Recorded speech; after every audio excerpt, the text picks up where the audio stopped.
शुक्रिया बनते सुमित रतन फेरा जी का और उनके साहस और हौसले को सलाम करता हूं कि आज गोरखपुर की धरती पर उन्होंने राष्ट्रीय बौद्ध महासम्मेलन का न सिर्फ आयोजन किया बल्कि ये आयोजन एक तरीके से मील के पत्थर की तरह साबित होगा और निश्चित तौर पर जो अंधविश्वासी, पाखंडी, सांप्रदायिक सत्ताएं काबिज हैं उनको उखाड़ने का आगाज इसी गोरखपुर से होगा। और अच्छी बात यह है बनते जी की आपका आयोजन देखने खुद बाबा आ चुके हैं।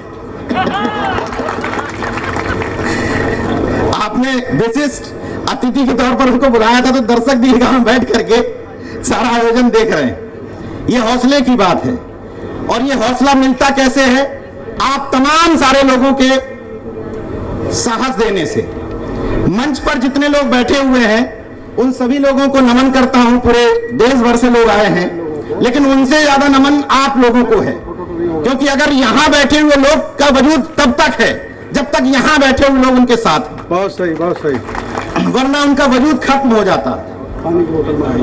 मैं कुछ चुनिंदा बात करूंगा क्योंकि गर्मी बहुत है, चाहूंगा कि जल्दी जल्दी लोग अपनी बात करें, तो शॉर्ट में कुछ बातें आप लोगों से करके, चूंकि आज कबीर साहब का जन्मदिन भी है, जयंती भी है और आपको सबको पता है कि मैंने उन्हीं के नाम पर अपने बेटे का नाम कबीर रखा है, तो उनको भी नमन करता हूं और छोटे छोटे अनुरोध आप लोगों से कर लेता हूं, जो अनुरोध अमूमन मंचों से मैं करता हूं। पहली बात तो यह कि इन तमाम सारे कार्यक्रमों के मूल में एक बात होती है कि बहुजन एकता कैसे आएगी। यही तो मकसद है इन सब कार्यक्रमों का यहां आने का, कि हम बहुजन आपस में कनेक्ट कैसे होंगे, जुड़ेंगे कैसे। तो अभी तक हमारे बड़े भाई ओम प्रकाश मौर्य जी पूछ रहे थे कि अंतरजातीय विवाह कितने लोगों ने किया।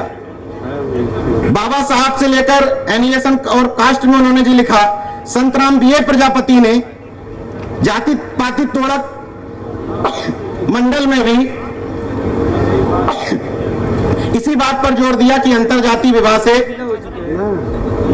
समाज में जो दूरियां हैं वो कम होंगी। लेकिन कुछ ऐसे अनुरोध आप लोगों से कर लेता हूं जो अमूमन मंचों पे करता हूं, जिसमें आपका कोई पैसा नहीं खर्च होना।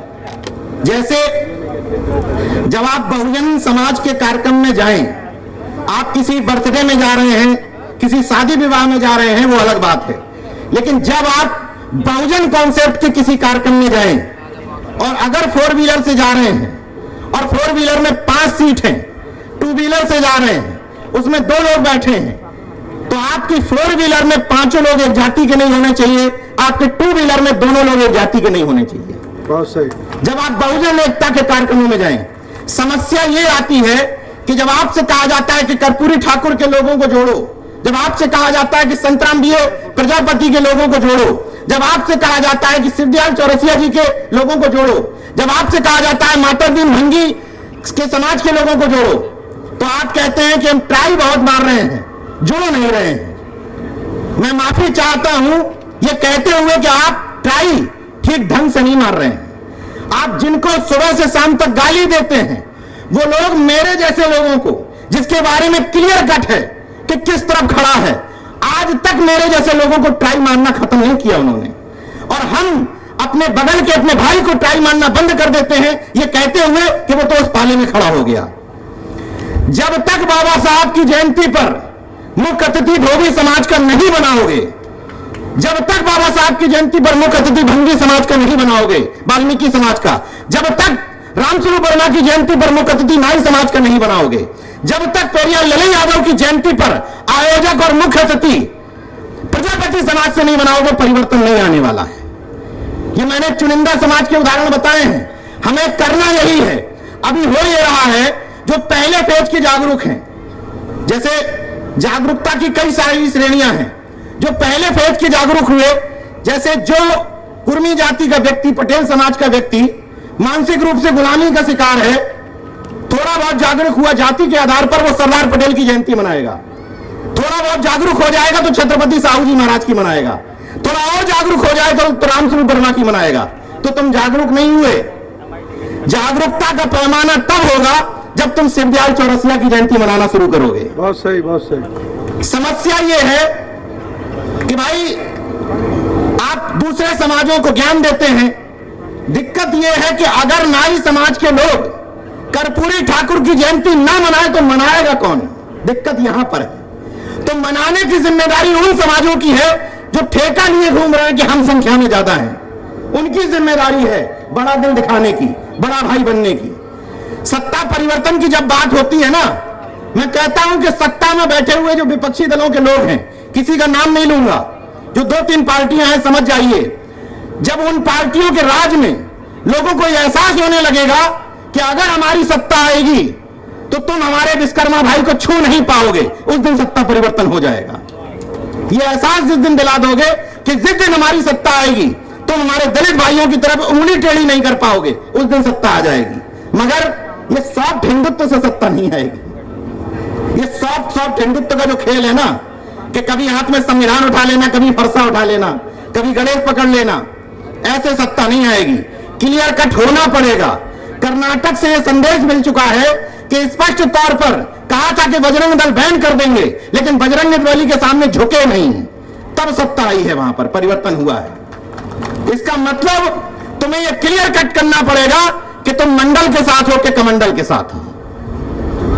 ये उथली उथली राजनीति नहीं चल पाएगी कि हम इसके भी साथ हैं और उसके भी साथ हैं। तो मेरा अनुरोध इन मंचों से यह है कि आपके घरों में अगर सिर्फ आपकी जाति के महापुरुष की तस्वीर लगी है तो आप बहुजन समाज नहीं बना रहे हैं। इस मंच से स्पष्ट संदेश है कि आप मंचों से केवल अपनी जाति के महापुरुषों का गुणगान कर रहे हैं तो आप बहुजन समाज नहीं बना पा रहे हैं। अगर आप जो पहले फेज का जागरूक है कि भाई हम अभी अभी मिशन में प्रवेश हुए हैं, कोई दिक्कत नहीं है, लेकिन जब आपको 5-6 साल मिशन में हो गए हो तब कम से कम अपने जीवन में, अपने आचरण में तो बदलाव लाइए। मुझे हैरत होती है, कितना मिनट है मेरे पास?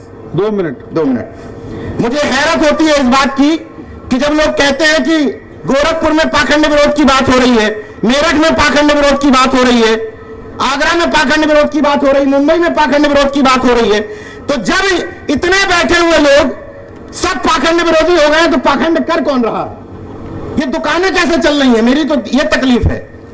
दिक्कत ये है कि जितने लोग मंचों से भाषण ठोक के जाते हैं उन्हीं के घर में मनुवाद के एजेंट बने हुए, उनकी पत्नियां, उनके बच्चे बैठे हुए हैं। तुम यहां से ठोकते हो कि ये गोबर है, घर में उनको बताया जाता है गणेश है, माथा पट को पूजो। तो मेरा सिर्फ एक निवेदन है कि जितना मुंह से निकले, जितना बोलो, उतने अपने आचरण में ले आओ, परिवर्तन दिख जाएगा। ना हमारी तरफ देखने की जरूरत है ना भंते जी की तरफ। और इसीलिए आप लोगों से अपील करता हूं, क्यों ताकते हो इन मंचों पर गुनहगार की तरह, क्यों ताकते हो इन मंचों पर गुनहगार की तरह, चाहते हो तो हक छीन लो हकदार की तरह। मेरी माता जी का भी निधन हुआ, सब लोगों को जानकारी है। शॉर्ट में बता देता हूं कि यथासंभव मैंने एक भी ब्राह्मणी कर्मकांड नहीं किया। और अगर ये मानते हो कि जिंदा जा नहीं सकता, मरा बता नहीं सकता, तो अपने घर वालों के नाम के आगे स्वर्गीय लिखना बंद कर दो। क्योंकि अगर 5 मर्डर करने वाला 6 रेप करने वाले के 13वीं कार्ड में भी स्वर्गीय ही लिखा जाता है। लिखा जाता है कि नहीं? तो जहां रेप करने वाला जाता है, जहां मर्डर करने वाला जाता है, वहां अपने घर वालों को क्यों भेज रहे हैं? और एक और अंतिम अनुरोध, समय नहीं है इसलिए अंतिम अनुरोध निपटा रहा हूं। जो हम लोग अपने घर में मुहावरे प्रयोग करते हैं, फलाने का कुत्ता, फलाने जैसा मुंह, फलाने का कलर, फलाने का जूता, ये बंद कर दो। ये कोई संघी आपके घर में बताने नहीं आता है, ये मुहावरे हम अपने घर में प्रयोग करते हैं। मुहावरे बदल दो। जब कोई खूबसूरत और बड़ी कटघाटी का आदमी दिखो तो कह दो यार क्या यार भंगी जैसा दिख रहा है, ये तो क्या यार रंगबाज आदमी दिख रहा है, महान रंगबाज टाइप का। बदल दो कि ये गोरा चिट्टा इसी यही समाज में दिखेगा, ये रंगबाज टाइप का इसी समाज में दिखेगा। कोई व्यक्ति हमारे समाजों से चालाक हो जाएगा तो कहेंगे देखो यार उसकी तरह बर्ताव कर रहा है, कहो ना कि इनकी तरह बर्ताव कर रहा है। बस यही कुछ अनुरोध करने थे। 3 अनुरोध फिर से रिपीट कर देता हूं। घर में एक महापुरुष की तस्वीर बदल डालिए, कंबाइंड कर दीजिए 6-7 महापुरुष। एक अकेले महापुरुष की कभी जयंती मत मनाइए, पूरे महीने में जितने महापुरुष हैं इकट्ठे निपटाइए। कभी भी कार्यक्रमों में जाइए बहुजन समाज के एक ही जाति के लोग अपनी गाड़ी में बैठाल करके मत जाइए। मैं जितनी बातें बोल रहा हूं अपने घर में लागू करता हूं। और अपने घर में बोर्ड लगा दीजिए कि मेरे घर में भूत और भगवान दोनों का प्रवेश वर्जित है, मेरे घर में वर्जित है। और अंतिम बात कहता हूं भंते जी की तरफ से कि अभी तो परिंदे शुमार करना है, अभी तो परिंदे शुमार करना है, फिर भंते सुमित रतन बताएंगे कि किस किस पे वार करना है। क्या बात है? अभी तो परिंदे शुमार करना है, फिर हम सब अम्बेडकरवादी, हम सब वर्जकवादी, हम सब बुद्धिवादी बताएंगे कि किस किस पे वार करना है। बड़ा गुरूर है सत्ता वालों तुझे, मगर हम अम्बेडकरवादियों को जिद है कि दरिया को पार करना है। जय विज्ञान, जय संविधान, नमो बुद्धाय, जय अर्जक, जय भीम, इनकलाब जिंदाबाद, उल गुलाम जिंदाबाद।